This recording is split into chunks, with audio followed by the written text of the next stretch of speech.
Hi guys, it's Jill here. I'm so excited to make gingerbread with you. I make gingerbread houses every year around this time of year during the holidays, and it's become a tradition since I was a kid, so I'm really excited to share the tradition with you. And then we're gonna come together next week and we're going to decorate our houses together and kind of share what we're inspired to do and what is cool about ours, and maybe we can share ideas. Gingerbread houses, they became popular in the Middle Ages. About 600 years ago, they contained generally ground almonds, some stale breadcrumbs, rosewater, sugar, and ginger. Now, ginger is a root that was typically used as medicine for tummy aches and as a flavoring for gingerbread. Back in the 1300s, so that's like, I gotta do some math here, that's 700 years ago, a bunch of ginger cost about the same as a sheep or a cow. So ginger was pretty precious back then. Now, the gingerbread cookies we know of that are similar to what we eat today, those took off in Europe in the 1500s, that's the medieval ages. And each town held gingerbread fairs. Queen Elizabeth I of England liked to give important visitors a gingerbread cookie designed to look like them with these really cool molds. Gingerbread houses, though, were first made 500 years ago in Germany. Okay, and Germany is a country in Europe. And if you zoom in closer, you can see it's right between France and Belgium and Italy.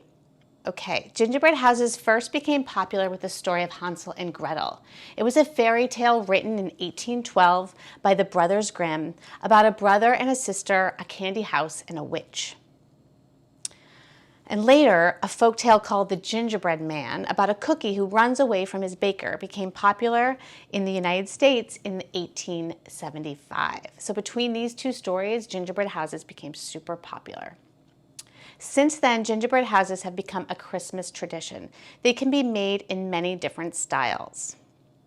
A log cabin or a modern house, houses with lots of candy, or houses with lots of icing. A gingerbread building or gingerbread village, even a gingerbread city.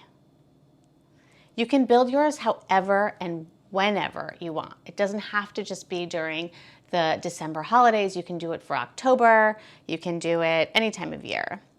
Most important of all is that have fun making your gingerbread houses. Get creative, improvise, find random things in your cupboard that you want to put in there, cereals or nuts. So to build your gingerbread, you'll need your cookie house shapes. You can buy these too at stores if you don't want to make them. Your royal icing, which is edible glue, which we'll make together, and candies, snacks, cereals, anything you want to decorate. All right, like I said, today we're gonna cut our stencils, make and roll out the dough, and then cut them out the home parts, and then bake them off. Then we're gonna make our edible glue and decorate our houses, and build and decorate our houses. So the first thing we need to do is we're going to preheat our oven to 375 degrees. And we also want to make sure that there's a rack in the center of the oven. So racks in the center, bake 375. Start. Next thing we're going to do is we're going to make our dough. So we're going to start by mixing our dry ingredients. This is pretty typical when you're making any kind of cookies, to mix the dry ingredients first and then the wet. So let's start. We have measuring cups and measuring spoons. We need something to level and a fork to fluff our flour, okay? So here we go. We're gonna start with our flour. Calls for 3.5 cups of flour.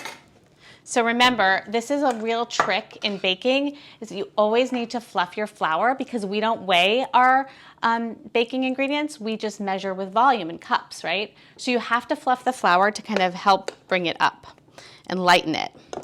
So fluff the flour before each time you scoop and level. This is pretty important when baking, and if your recipe comes out like a little dense or heavy, that might be the reason. So you scoop all the way over the top, and then you level it across with a straight edged item that goes right across both sides. So that's 1 cup. And now you'll see I fluff again for each cup. 2 cups,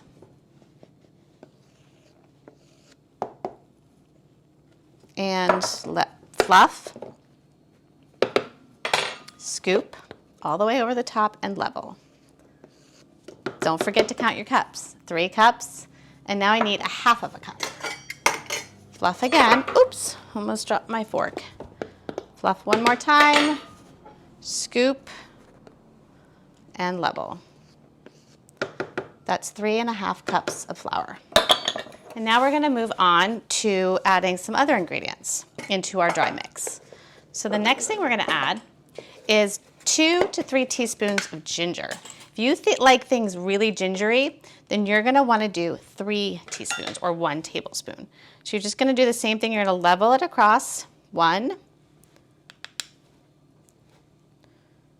2. I'm gonna make mine a little spicy this year. Not too spicy though. And 3. You use the same scoop and level. You don't have to fluff though with the other things. Okay, so next up we're going to do 1½ teaspoons of cinnamon. So we're gonna use that same teaspoon. I'm just gonna like wash it out a bit with my hands. Over the top, again, you always wanna level into the container it's in, okay? So I'm gonna just level it right back into the container.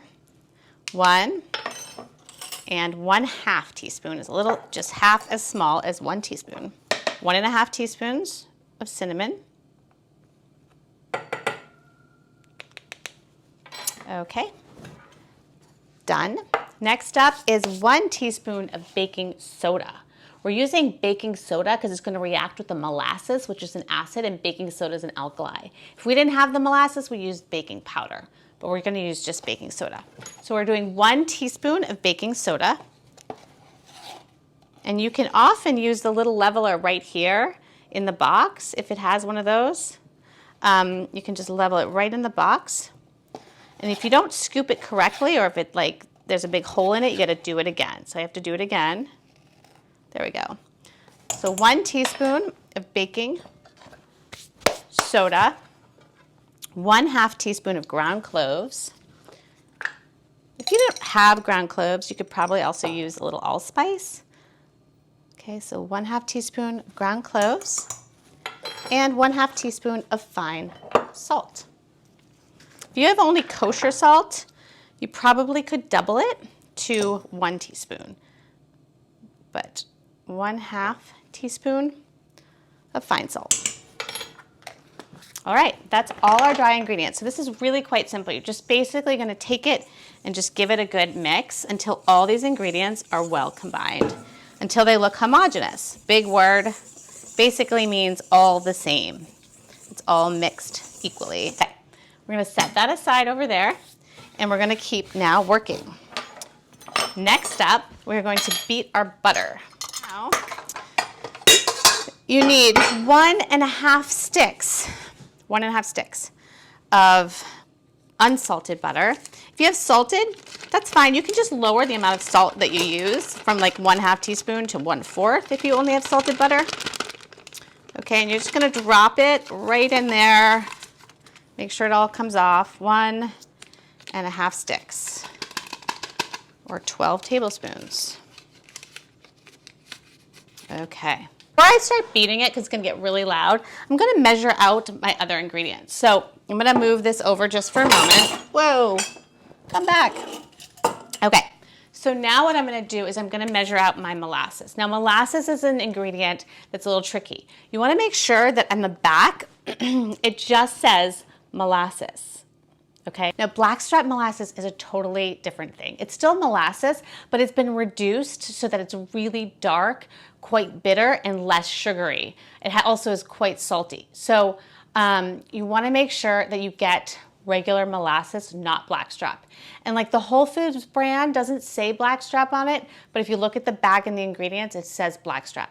So the molasses type is pretty important because this is a lot sweeter than blackstrap, and it will affect the taste of your gingerbread, okay? Cool. All right, so we wanna measure out in a measuring cup 1/2 of a cup of molasses. So you're gonna go right to the 1/2, and you're gonna pour that right on in. Woo! And stop it. So we're gonna be adding a little bit of white vinegar or cider vinegar. all right? You can use either one you want. They're both vinegars, they're acids, just like the molasses is an acid. I'm gonna put mine in this little 1 tablespoon, 4 tablespoon measuring cup. We only need 1 tablespoon. It's stuck. Oh, there we go. So 1 tablespoon of vinegar is gonna go in here. Ah, I have a very heavy pork today. Let me pour a little out. Okay, that's better. 1 tablespoon. And we're gonna have to measure out 1/2 of a cup of granulated sugar. Just regular white sugar, okay? You're gonna scoop and level. You don't have to fluff. I've got some flour still remaining in here, so I'm just gonna clean it out. We're gonna scoop and level. And we've got that. So now we have all of our ingredients measured out and ready to go. And that is called your mise en place. Everything in place. So that as I start making this dough, I don't have to stop because everything is ready. And here we go. We're gonna beat the butter now for 2 minutes on high. Really wanna whip it. Okay, so let's do that. You're not gonna be able to hear me now, okay? Here we go. Oh, also make sure it's strapped in properly. Mine was not. Okay, and be careful with the mixer. You have to have an adult helping you with this. No hands ever go into the mixer. Start off slow, and then turn it up higher and higher. Here we go.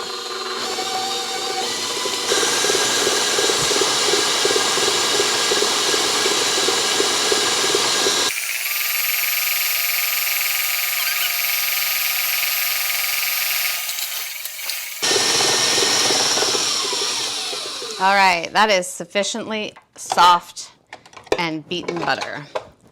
Now what I'm going to do is I'm going to just scrape the sides of this bowl right down to bring it all back into the center. You don't have to take the bowl off every time. You can just do it from the stand if that's easier. Okay, so place that back on. Make sure it's strapped in properly. Click. Put your paddle back on. All right, now we're gonna add the sugar and beat for another 2 minutes. And then we add the molasses and the vinegar, okay? Here we go. So I'm gonna add the sugar, turn it on slow. So we're gonna mix this on high for another 2 minutes.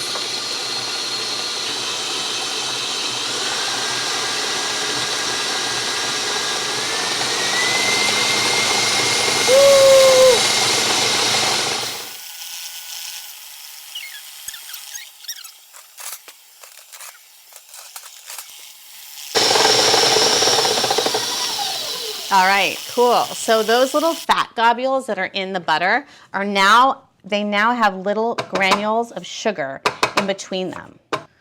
All right, here we go. Scraping down the bowl again so that all of that butter gets down to the bottom. So when we add the next ingredients, they're not all at the top. They're kind of more in the middle. Now we're gonna add your molasses and a tablespoon of vinegar, 1/2 cup of molasses. So I'm gonna add that right now. And this is when a little rubber spatula, another rubber spatula is helpful to make sure you're getting all out. So I just really scrape to pull out all that molasses. Okay, here it comes. I'm gonna add the vinegar, 1 tablespoon vinegar, and we're gonna put this back on and whip it for another minute till it's combined. Start slow again, and then increase the speed to high, medium high.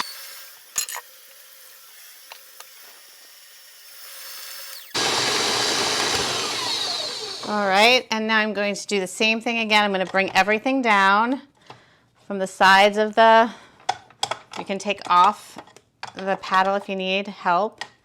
Pull it all down.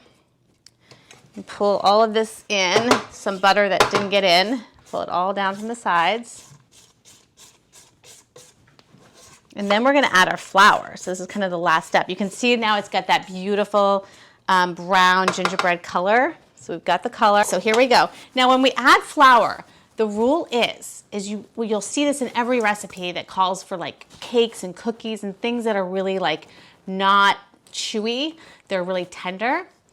The thing about the flour is you want to add it and then stir it very gently. So we're really just going to stir it slowly until the flour is fully combined, then shut it off. Here we go. Low speed, I'm going to gradually add it. Again, keeping it at low speed is really important because otherwise it'll poof right into your face, right? So keep it low. Add a little more. You might need an adult's help with this to get it in right, or you could put in a smaller cup. You kind of do it like this. You know, you could just add it like this. Just be careful not to hit the paddle when you add it or shut off the machine before you add.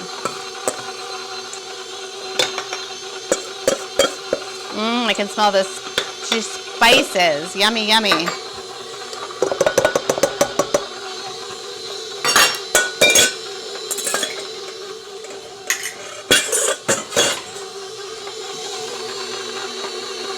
Looks really crumbly, and it's really nice looking.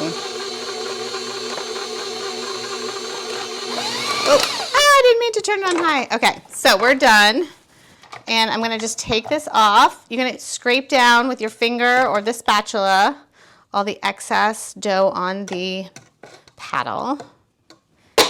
Bang that off, and then you're gonna pop this out. Let's move him out of the way. Bye, mixer. Now we have this beautiful kind of dryish dough, and we're gonna keep mixing it until it comes together. We're gonna really press it together with our hands, okay, like this. You can see I'm pressing it together, and it's kind of coming together as a dough. This is great. All right, now we're going to basically drop it onto our surface here. And you'll see it's kind of crumbly. Your dough may be less crumbly than mine. Okay, and we're just gonna kind of bring it together. Okay, into a ball.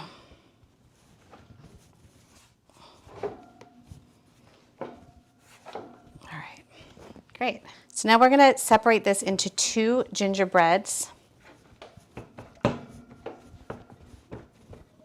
Okay, here's 1. 2 balls of gingerbread. Okay, and we're going to let this chill for about 20 minutes in the freezer, and then we can roll it out. You could also chill it for about an hour in the fridge, but I'm in a bit of a rush. This is where you need some plastic wrap. And you're going to just take these balls of dough and set them on plastic wrap and really tightly wrap them into like a puck, like a hockey puck, but a big one, or just a piece of dough. That up. We're gonna use this wrap to roll our doughs out, so we're gonna be using it again. So don't throw out the wrapping. And we've got 2 kind of large rounds we're gonna put in the freezer, okay? So put those right away in the freezer and let them chill for 20 minutes.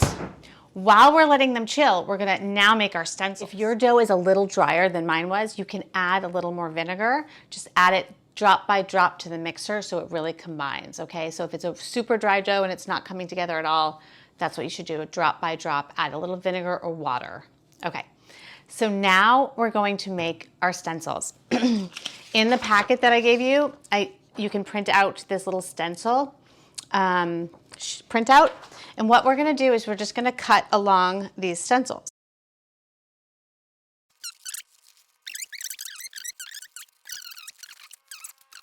So now we have this. Now you're probably wondering what the heck are the Cheerios for?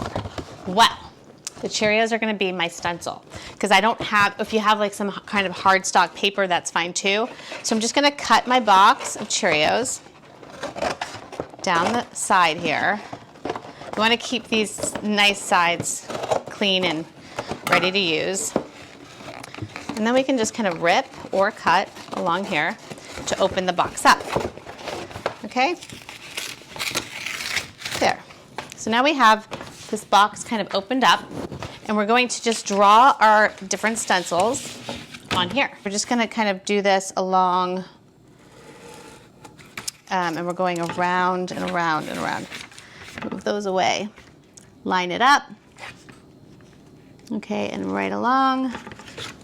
Hold the stencils down. You might need an adult to help you with this, but hold those stencils really firmly down so you can get a nice line, and then just keep on drawing with your ruler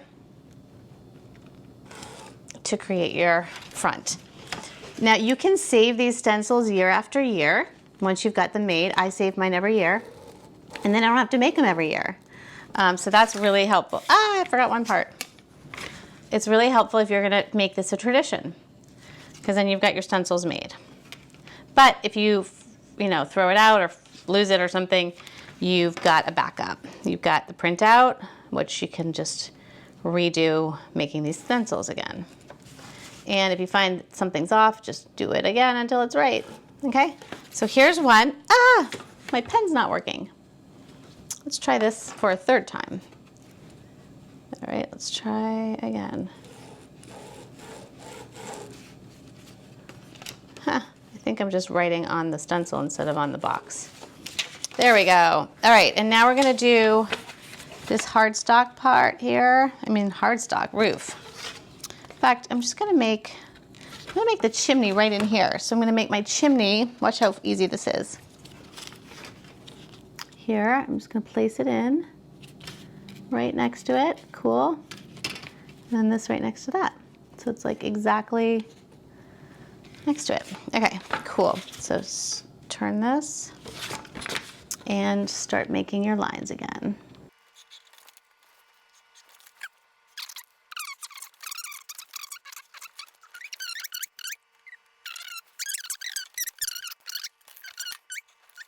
Let's get that chimney out of here.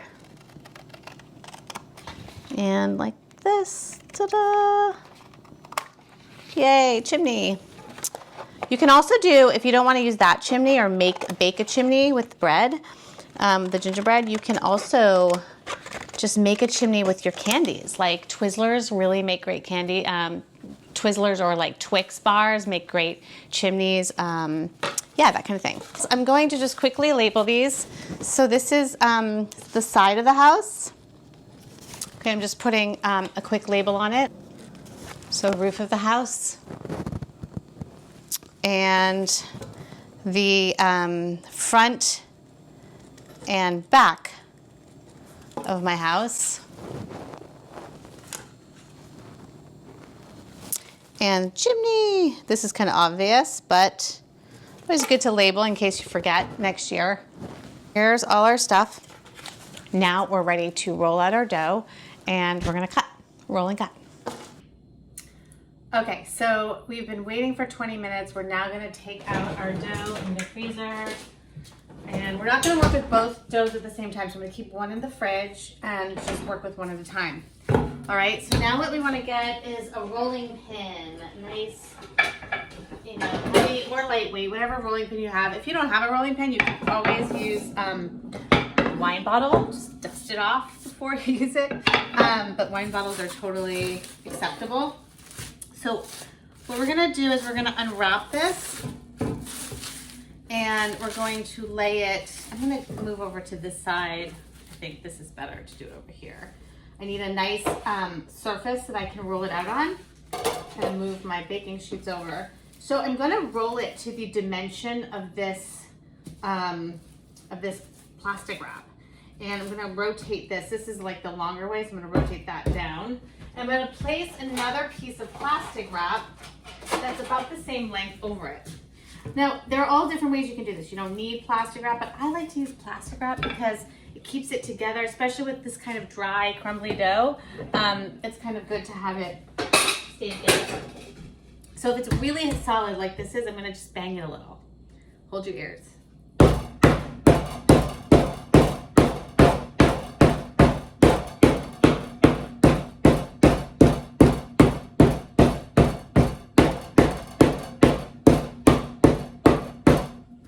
Okay, it kind of loosens it up a little more. My neighbors must love me. Okay, now we're gonna start rolling it. So you're just gonna kind of push from the center out to the edge, and the center here back, and then do it the other way, from the middle out, from the middle back. You can also rotate this as you need to. So just moving it from the center out, really kind of thinning it out, and then from the center back. In the beginning, it's really stiff and hard to work with.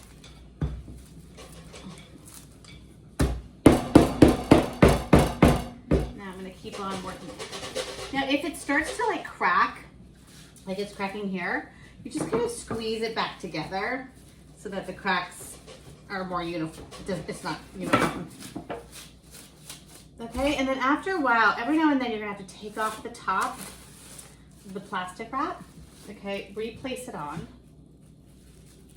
Okay, and then flip it over and do the same with the other side. Look how cracked it looks on this side. So different looking.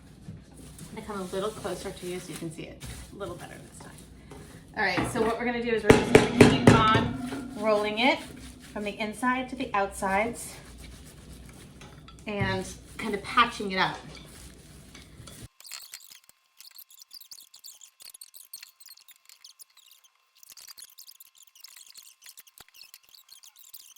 We're gonna take this whole sheet and place it on a baking sheet, okay? We're just gonna place it like this, and you can put it either in your freezer or in your fridge. I'm gonna see if I can fit it in my freezer because I wanna speed this process along. I really wanna get this chilled quickly. So I just place it like this, and I put it in the freezer. We're gonna work on this one now. Okay, and then lift it up and place it right on there. Here's my, okay, make sure we clean this off. Here's my other one. So I'm gonna just clear all this off so it doesn't have any indents. Okay, like if you have something called a bench scraper, this is a great time to use a bench scraper. It scrapes the bench, literally. And so you're just gonna scrape away all the excess crumbs so you get a nice clean surface. All right, so now we're gonna slide this off. We're gonna flip this over. We're gonna place a parchment sheet on the bottom. And oftentimes these parchment sheets are a little longer than they should be. So I like to kind of cut them down to the right size. So I just take a knife, I crease it, so how I creased it, and then I just run a knife along this so that it's a more acceptable size, okay? So now we're gonna work pretty quickly, and we're gonna start with our roof. So I'm going to take the top layer off, get my stencils out, and I'm just going to place this over here like that, and I'm gonna make the roof. So I'm just gonna cut along here, okay? Just try not to cut too far over because you might have to use that one. You are gonna ruin the plastic wrap, which is fine. And you wanna make sure you really cut it all so that it comes out. And then you're gonna take this roof off. You may need like a little offset spatula or something to help pull it off, or you can take off these other pieces like that and push them aside. Pick this up carefully and pull it all and lay it on. Okay, so that's how you do this. We're gonna keep working quickly. The softer it gets, the harder it is going to be to cut and to get it off. So you just wanna work really quickly. I'm leaving a little room. I'm checking to see if this will fit here. So I'm gonna move my roof down just slightly to there. And I'm gonna cut a side right here. So I'm just going along with my knife. You will need probably an adult's help here because this is a little tricky to get it right. I'm gonna throw my side on here, and I've already cut one part. So I'm gonna cut here, here, and here. So you can kind of double up. So you need 2 roofs, 2 sides, 2 front back pieces, and 2 chimneys. And again, you're gonna slide the little spatula And again, it's easier if this is cold because it comes right up if it's cold. If it's too soft, it won't come right up like this and it'll rip. So if it's not working for you, throw it right back into the freezer and get it really chilled. And you have to work fast. As you saw, I'm working really fast. And I'm gonna just cut another side. Pull this off. Oh, I forgot to cut this. Cool. And we got two sides now. It's always good to, like, if you have extra dough, make an extra, side here or there, just so you have it, right?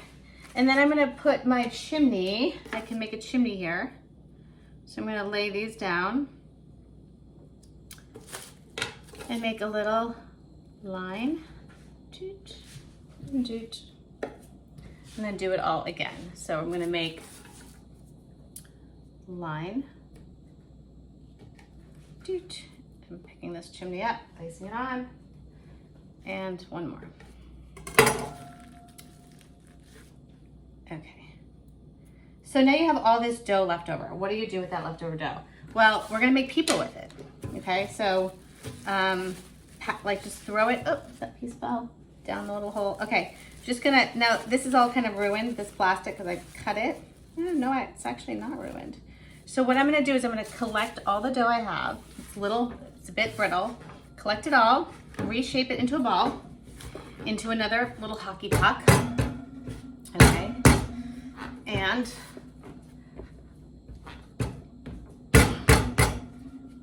place it back into that plastic wrap that you're gonna roll it in and chill this, okay? So just chill this ball first and do the same thing. Then you're gonna roll it out, chill it again, same process. Oops, so I'm gonna put this in my freezer. We are going to take these pieces here and we're going to bake them in the oven for about 10 to 12 minutes. Actually 12 minutes, go a little longer. So same thing, we're gonna pull it off. We're gonna flip this over, lay a piece of parchment paper down, adjust the parchment paper so that it fits by cutting it. Okay, and take off the top.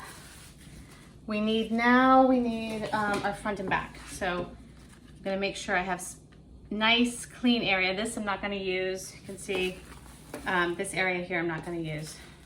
I'm just going to use here and there. So I'm gonna quickly do this, working very fast. I'm gonna cut both sides and the bottom of the front piece here and here. Okay.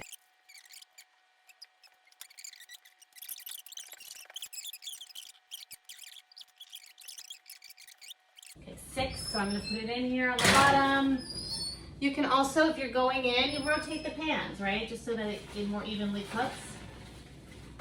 All right. This is how I made a sled. So, I just cut this little piece like this, and then I just kind of like made it, it's too brittle this time, but you can kind of get it to kind of go like that. Let's see if that works. Yeah, kind of like this. And that is so cute. We can do reindeer. And I do need some more trees, so definitely gonna do more trees. And make a little extra for you to eat because these are pretty tasty gingerbreads. So why not, right? I squeeze 2 in here. I always like to squeeze as many as I can. Okay, that's one done.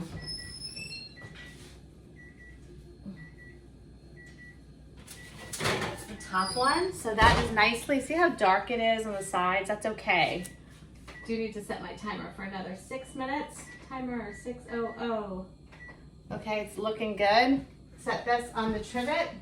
Always put like a hot mitt on the baking sheet so people know it's hot, okay? If you don't do that, somebody can come over and touch it and they can burn themselves. So always place a hot mitt on your hot pans. All right, so one thing I want to do is switch these around, pick this up and put it to the next layer for the last 6 minutes. The beauty of having the extra dough is that you can create a little extra piece if you need. So let's see, can I fit one more tree? Barely.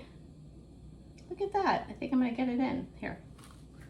That was sneaky of me. Barely fit, but it did. We've got 2 trees here. Cool. And I'm gonna go ahead and bake these. Okay, so now all of our cookies are out of the oven. You'll notice that some of them are quite dark. That's okay because it's better that they're overcooked than undercooked. If you want them for eating, you should take them maybe 2 minutes less, so like 10 minutes for eating. But for structures, it's okay if it's a little darker. You're gonna cover them with decor anyways. Okay, so we're gonna let this continue to cool. They need to be completely chilled before we build our home. So if you can move it to a wire rack to let it cool faster, that's great. Okay, while our stuff is cooling, we're gonna work on making our egg white glue, our edible glue, okay? It's gonna keep this house together. And all it is egg white and confectioner's sugar. So if you've been in my class before, you've maybe done some egg white separating. It's quite easy to do. I'm gonna teach you how to do it again so you can remember. It's good to have a bowl for the egg shells once they're done, so a trash bowl. This is gonna be for my egg yolks, and the bowl here is gonna be for my egg whites. Okay, so I'll keep those over here for a minute. All right, actually no, I'm gonna move this. Sorry, a little rejiggering here. My egg white bowl will be over here. You want this bowl to be very clean because the egg whites won't whip well if it's greasy or it's got dirt in there. Not dirt, but like oil. Okay, so here's how you do it. You got our different bowls. To crack an egg, for separating eggs, you want to crack it on a flat surface. You don't want to crack it on a bowl because if you crack it on a bowl, look what happens. This bowl is going to cut right into the egg.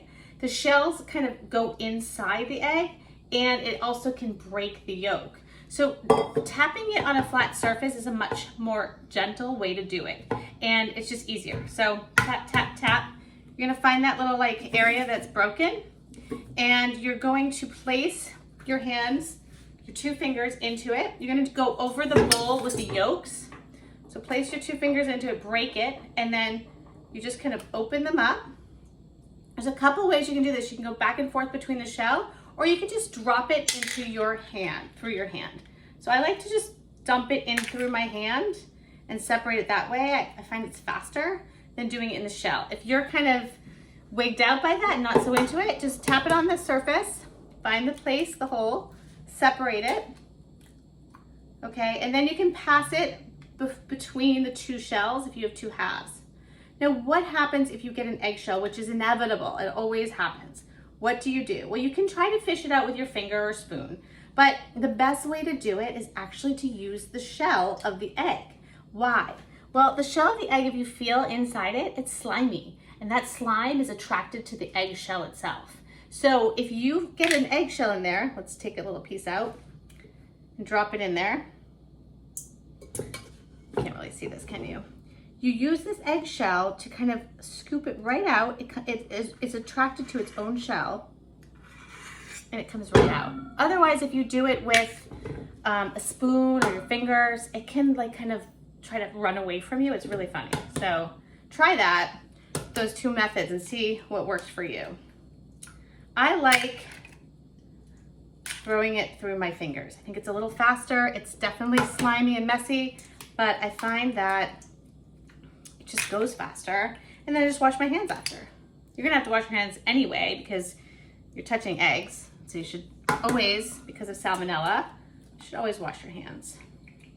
Salmonella is a bacteria that can be found in eggs. That's why it's important to get eggs from a good source. But hey, I mean, very, it's not, you know, that common. You're gonna cover these and you can use them for like a creme brulee, or maybe you wanna make some chocolate pudding during the holiday season. Lots of things you can do with egg yolks, including ice cream. Okay, so now what we're gonna do is we're gonna beat these egg whites until they're frothy.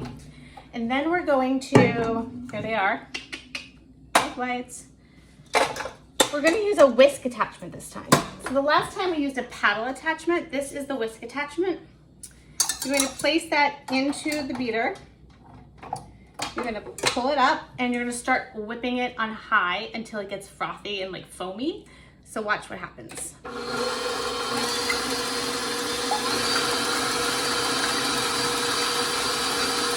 this even closer if you can see into it.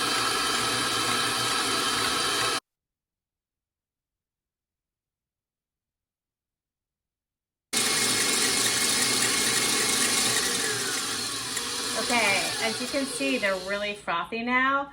So we're gonna now add these 2 pounds. This is a 2-pound bag of confectioner's sugar, or 2 boxes, so 2 1-pound. So I'm just gonna open this with scissors. That's a lot of sugar, right? The sugar is what makes this so stiff. And there's some cornstarch too in powdered sugar, so that helps make it stiff. Okay, we're gonna do this slowly, so we're gonna gradually, and we're not gonna do it on high speed. If it's on high speed, it'll like fly into our face again. So we're gonna do it on low speed and gradually add it. So here we go.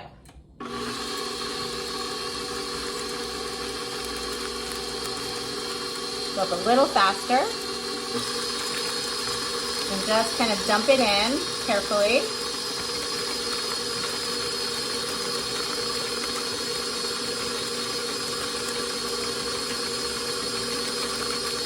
A little faster, maybe. Oh, too fast. Flying in my face again. What I need to do is open this a little bit more. Too tight of an opening. There we go, that's better. Okay, here we go. I'm gonna add a little. Stir it in.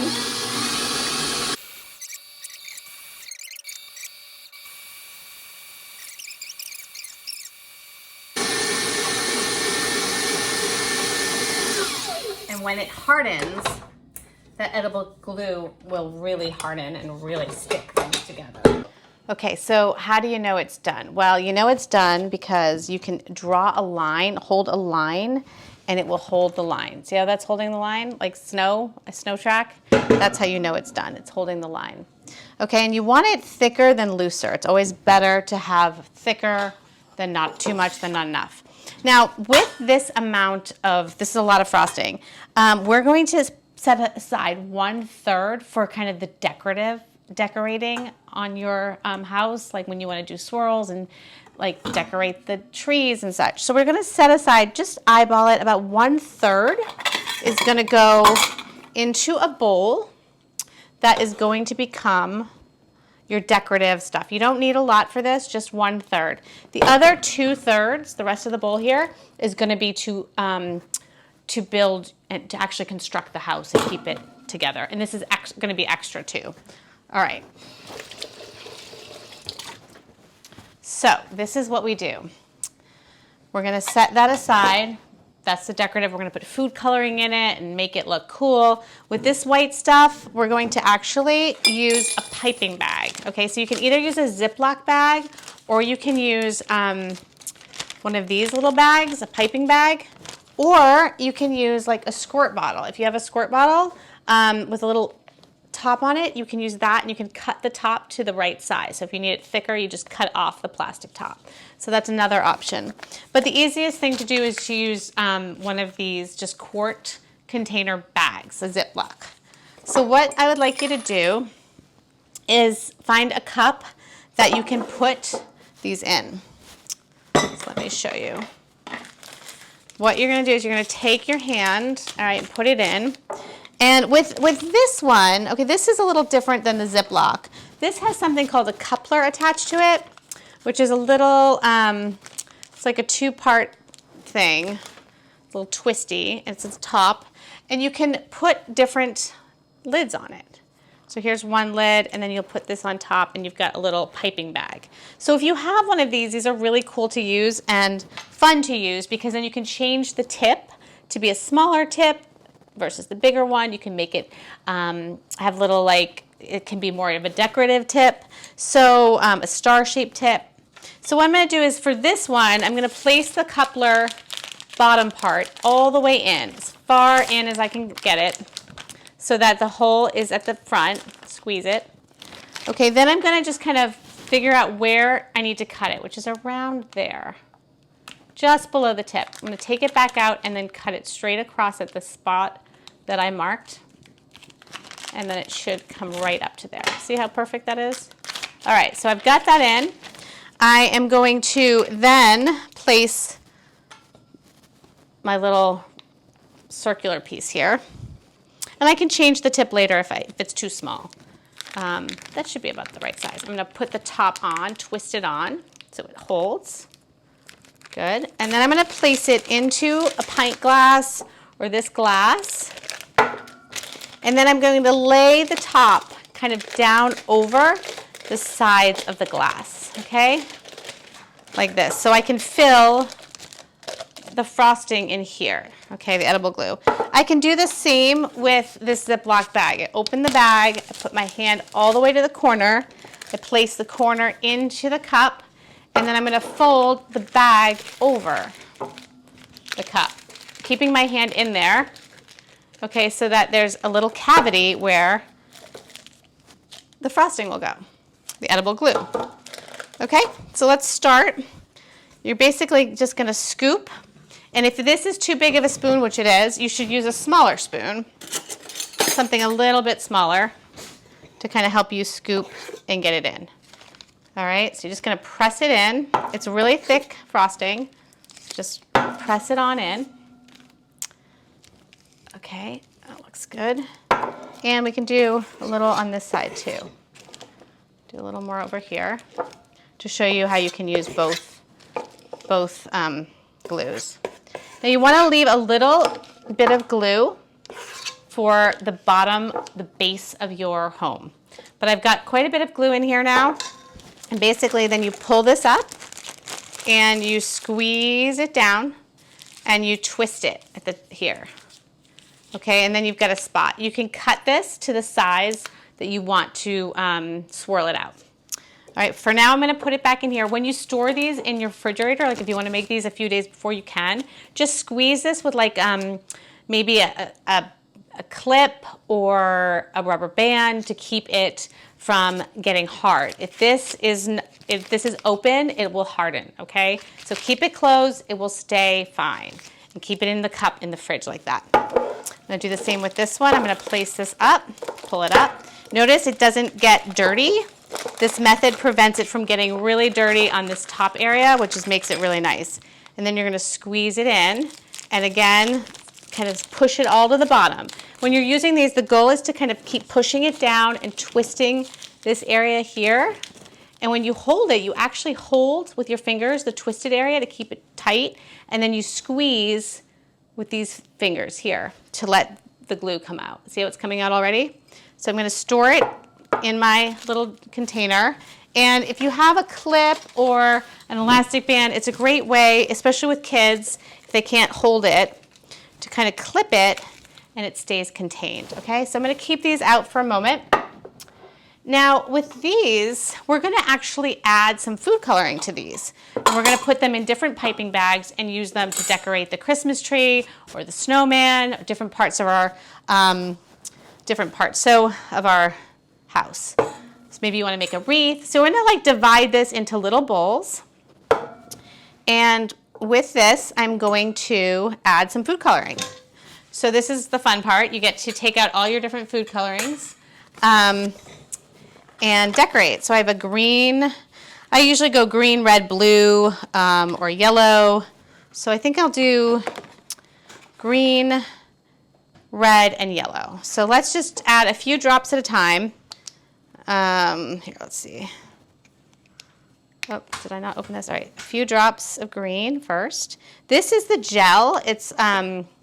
It's basically a food coloring gel, which means that it doesn't make the substance much thinner. If you use a regular kind of, I have one here, the standard stuff, food coloring that you see in the grocery store, this isn't in a gel, it's actually liquid, so it's going to loosen these too much. So you do not want to build your house with anything that has this in it because it'll loosen it up too much.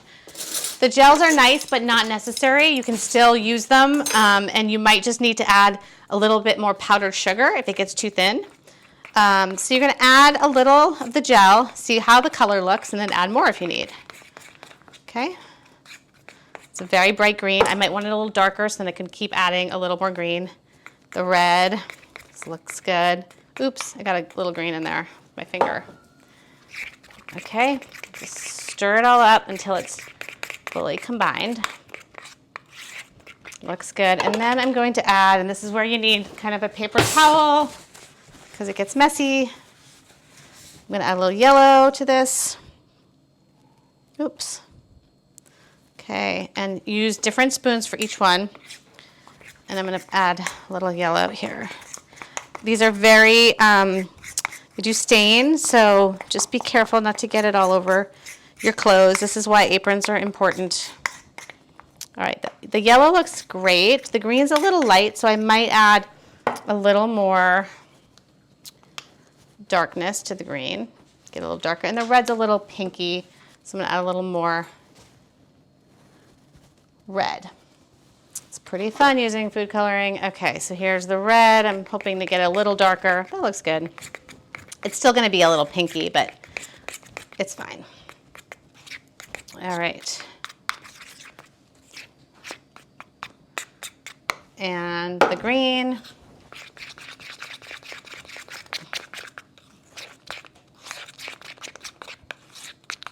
Gorgeous. This is for getting ready for your decorating day. Now, if you have a little kiddo, the best thing to do is actually, or if you're a little kiddo, is to put it in a little squirt bottle. And you can actually, the best way to do that is to just go right like this and do it right with this from the bag into the bottle. That's the fastest way to do it. And then when you're using it, you should always keep the bottle upside down. So I sometimes like to store these bottles like this in a container so that all that, the paste goes right to the top. So you just use it and squirt it and it's already down. See, this is sliding down. Fill it up too as much as you can. So Ziploc goes in here. So you don't have a tip, you don't have a coupler, that's fine. What you're gonna do is you're gonna place all this into your Ziploc and you're gonna just cut at the very bottom a little hole. And I'd start with a small hole. It's not going to pipe as nicely as something out of a tip, but it's going to do just fine. So again, squeeze it like this. Okay, there's your tip. We're going to cut the very edge of this with a scissor. So holding this, you're going to take this and just carefully cut a little hole so that, I'm going to do it on here, so you can see it kind of comes out and it can draw and do all sorts of swirls. So it works just fine. All right, so those are all the colors now. Let's show them off. We got our different colors. Make sure these are clipped or down so they stay dry, so they don't dry out. They can stay in the fridge for like over a week. They'll be fine. So you can make these way ahead of time and not do everything at the last minute. This one also needs to be cut. So you would just, now if you're gonna pipe for the building, you're gonna pipe a little thicker than that last one. That last tiny little clip was for decorating. For building and getting it constructed, you want it a little thicker, so about 1/8 of an inch would be right. Okay, so now we have everything ready to go. It's time to build our gingerbread house. We have all the pieces. They're really cooled down and hard now, so they're not going to break. It's really important that these are cool, so let them even sit overnight, that would be great. Okay, so they're fully cool. It's time to build them. Now what you need to do is, you probably have a ton of these like boxes coming in with packages. Use one of these boxes and you want to cut out a piece that's 13 by 9.5. So that's a good size because you can build your house and have a front yard and a little backyard too. Okay, so you're going to use this piece of paper while this frosting is still soft, but you got to work quickly, or cover it with plastic wrap if you're not going to use it right away. Put the plastic wrap right down on it so no air gets out, because this stuff does harden quickly and it does dry. So what we're going to do is we're going to place a lot of this white. I know that sounds crazy to just plop it on there, but we're just plopping it on here. Almost all the remainder of the egg white onto this board. And then we're going to use some sort of like knife or offset spatula. We're just going to run this along. It's our snowy world, right? We're just going to do the front yard and the backyard, and yep, just going to go right to the edge. It looks kind of cool if you go right to the edge and make it look like it's snowed. These offset spatulas are really cool. They make spreading things much easier than like a regular knife. So if you can find one, or you can use just like a regular metal spatula like you use for flipping hamburgers and such. So you just want to go right to the back, right to the edges, and then hands will get dirty, that's okay. Right down here, okay? It looks so wintry, this beautiful land that we're creating. Awesome. All right, wintry and a little messy. So it looks great. Now we're gonna, if there are any edges you want to fill, you can just kind of go along the edges. Great. So now that we have this wet and dry, wet still, and it's going to dry, we need to lay our house down. So what you're going to do is decide where your house is going to go. This is going to be, I'll make this the front because it's flatter. So I'm just going to lay this like kind of in the middle like this. It could be off to the side a little. And you're going to want to now take your piping stuff and you're going to add a little bit more glue to here. Okay, and just hold it down. And then what you're going to do, I'm going to have to rotate this a little so you can see it. You're going to need 2 people for this. This is not a job for one person. You're going to now put some glue on the back here, on the back part of the front. And you're going to then lay a little more glue here, just kind of figure out where it would be. You're going to lay these side pieces right into here. And you're going to squeeze them together. All right, try to line them up. And then you're going to grab that other side piece, the outside versus the inside. Keep them together. Keep it straight if you can. If you can't, it's okay. It's going to look great. And lay it on.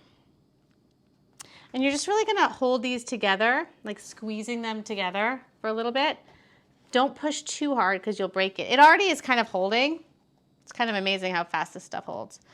But it's not solid yet. It's still kind of wobbly. Now what I'm going to do is I'm going to add another layer right here. A little bit of glue here and here. And another right here on the bottom for my house. And I'm going to lay this back piece right on top. Squeeze it all together gently. Ta-da! We just built the house. Amazing. So fun. So what you can do now is you can, I like to fortify the inside. So what I do is, I'm just going to move this out ever so slightly to make it straighter there. Okay.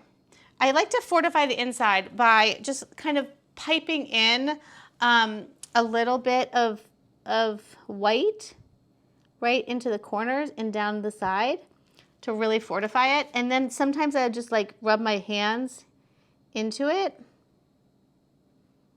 Okay, so it really feels strong. And I do that on all 4 corners of the house. Also, you can like hide something inside so that when you break it at the end of this, somebody finds a surprise. That's kind of cool. Okay, and you're gonna kind of just rub your fingers to kind of fortify it. make it extra sturdy.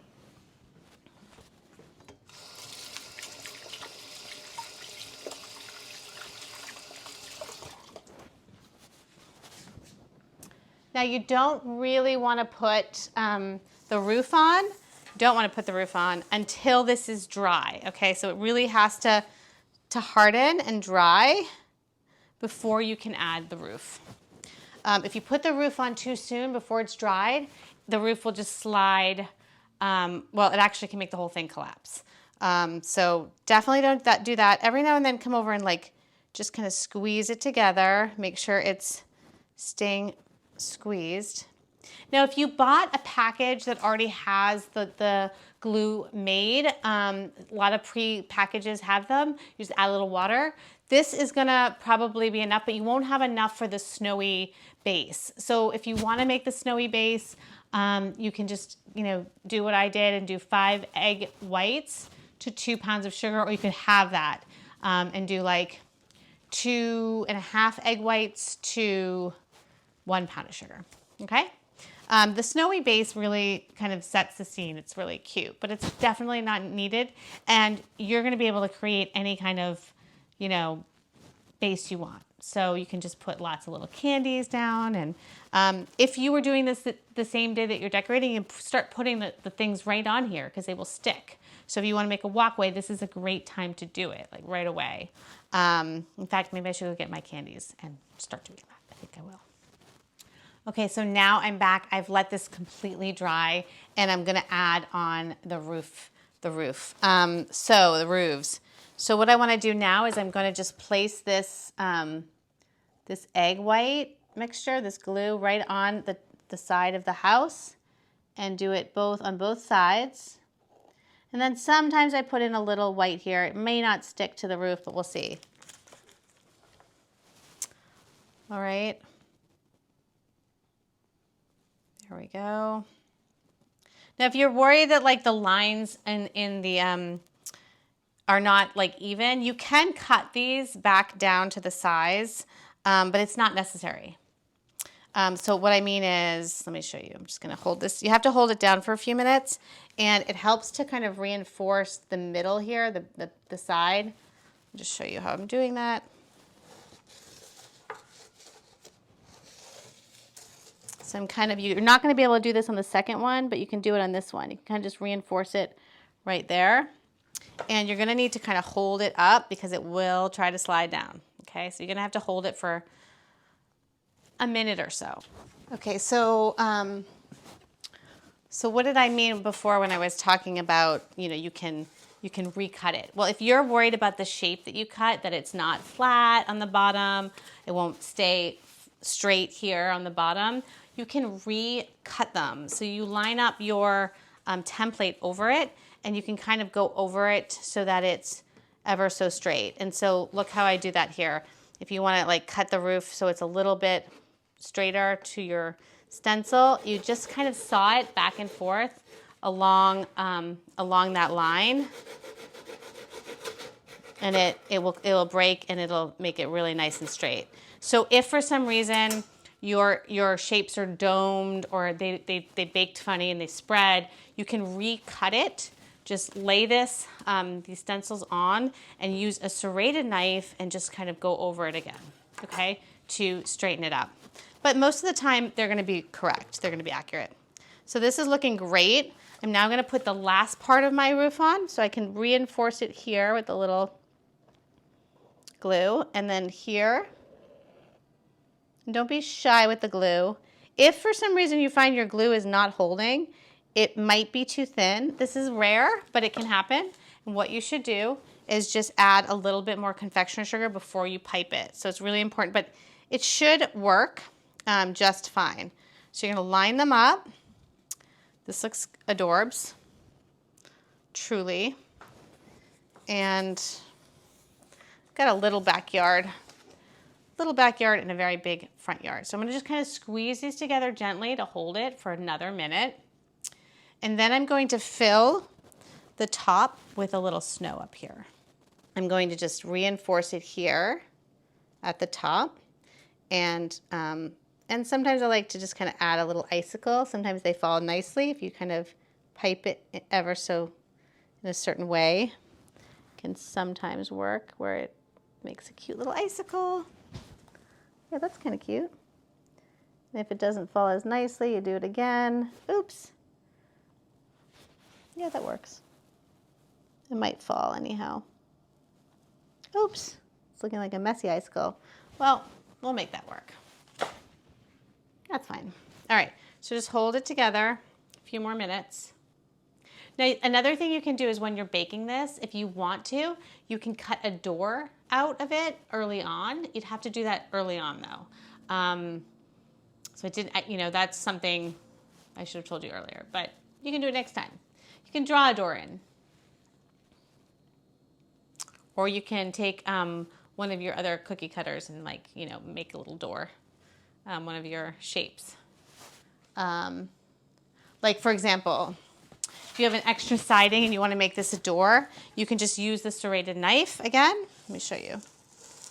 And you can just kind of make a door using the serrated knife like this. So you could do this. It does cut really nicely with the serrated knife. You see it? What a nice sharp. And you can make a little door. You can, you know, do any kind of shape you want. So you can just blow it away. It's kind of cute. All right, and you can make the door kind of like that if you want. It sticks right there. Cute. And you might want to just reinforce it with a little more glue, like that. That's very cute. Very cute.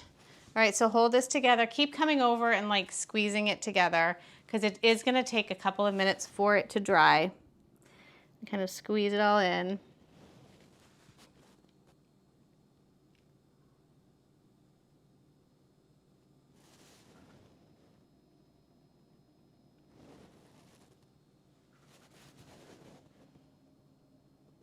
Just realized the door's the wrong way. Usually they open the other way. That's okay. It's different. It's mine. Nothing's perfect. All right, this looks really cute. So keep on holding this.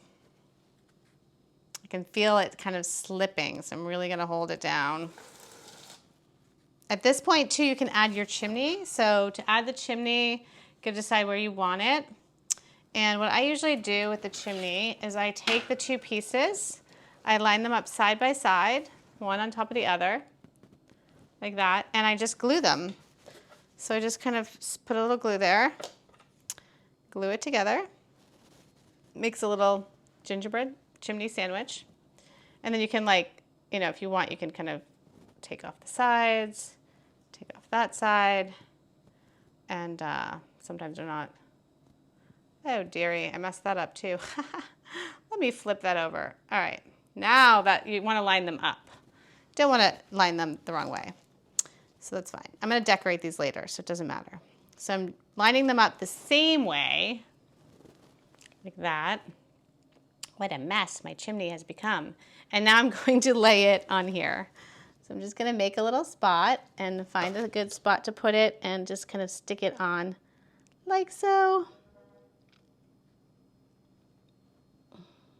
Cool. And that's a wrap. Let it dry, let it sit out. These will keep for weeks and weeks, so you know, you can keep it out and no biggie. Let it dry. I'm gonna put mine up here just to let it kind of get out of the way. I'm so excited to get together with you next week and build these. And if this feels like just way too much, go to Trader Joe's and you can buy them, or Target, or a lot of grocery stores, and buy them already cooked and cut out, and you can just build it. Because sometimes this is a big project and can feel overwhelming, and the holidays can feel overwhelming. So we want to make it as fun and as easy as we can, okay? So I will see you guys next week for the decorating. Start thinking of candies you want to use, ideas you want to do. I'm going to give you a lot of tips and things to buy including cereal to make the roofs, also Twizzlers, let's see, yogurt-covered pretzels to make fences. We can melt hard candy in the microwave to make ponds. So there's a lot of fun things you can do. You can create like use pretzel sticks to make a little fire pit or marshmallows. So lots of candy. Get your Halloween candy out if you have any left over. And we'll see you next week. Sounds great. Bye, guys.